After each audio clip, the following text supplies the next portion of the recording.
Hello guys, today I want to talk about another new feature in Laravel 8.52 that was released this week. And this comes from Philo, and he added a helper about unique and soft deletes with deleted at.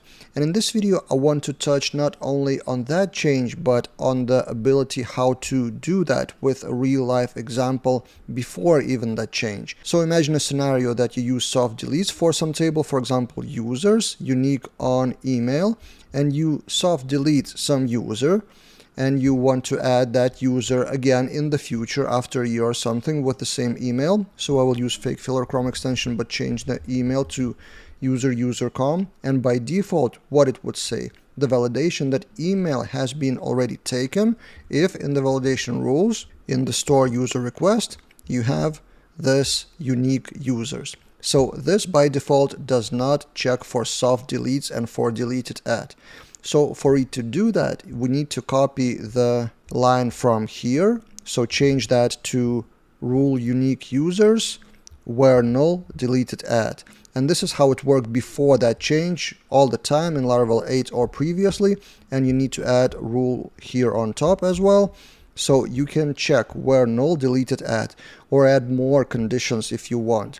So that's how it worked previously. But also you shouldn't forget that unique rule is not only about eloquent validation. If we leave it like this, we will get another error.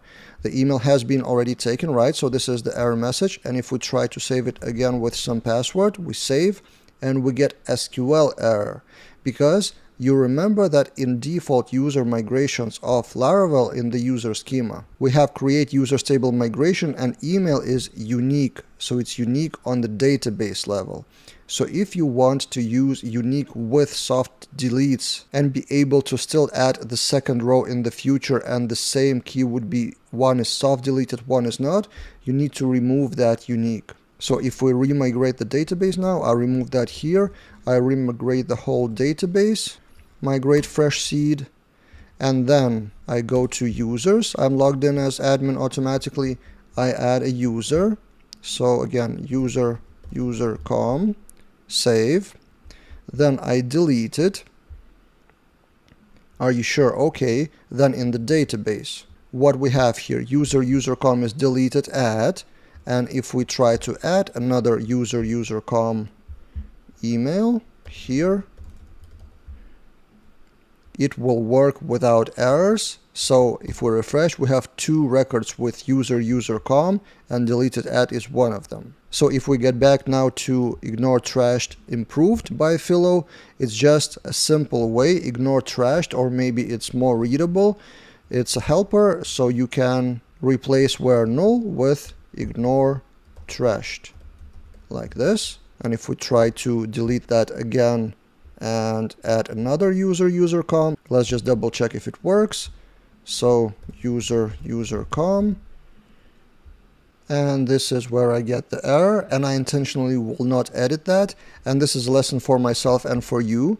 When reading the PRs, I usually read the conversation and what was changed, but maybe the actual implementation was changed, and it often happens by Taylor himself. He renames some things, leaving the same behavior. So if we look at the files changed, the actual name of the function is not ignore trashed, but without trashed. So it was changed. And if we change that to without trashed, it should work now. Let's refresh. And it works successfully. So we have now user.com, another record without deleted at. If you want to know more about soft deletes and other eloquent features, I have a special course, Laravel Eloquent Expert Level. It's 4 hours of video just around eloquent, with topics like relationships, like magic methods, like querying, like collections, advanced relationships, performance, and some packages. So you may check that out. I will link that in the description below, as all my courses are on laraveldaily.teachable.com, so you can check those out. And subscribe to the channel to get newest daily videos on YouTube, and see you guys in those other videos.